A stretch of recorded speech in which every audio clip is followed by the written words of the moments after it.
ना सुते देवे साथे जगावे हाथ धरे लाजब देसी हारावे भीतर से मन गुदगुदावे भाता की जसले सर छुआवे सजिया पशु खड़े कुदावे भाता की जसले सर छुआवे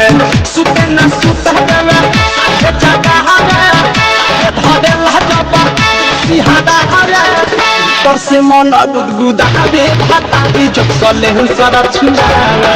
सजिया पशु खड़े कुदावे भाता की जसले सर छुआवे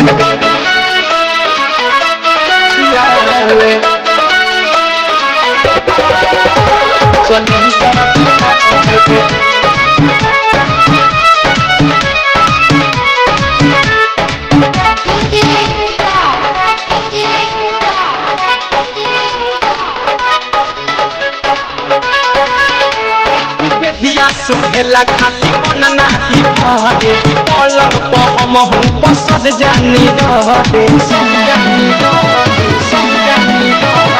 देहिया सुहेला खाली मन नाही भरे पलक पर हम हूँ पसंद जानी रहे कहबे लक्ष्मा चाची सना कहावे जवानी के ना हरा कहावे के पीरा से मुंगावे भाता की जसले सर छुआवे सजिया पशु खड़े कुदावे भाता की जसले सर छुआवे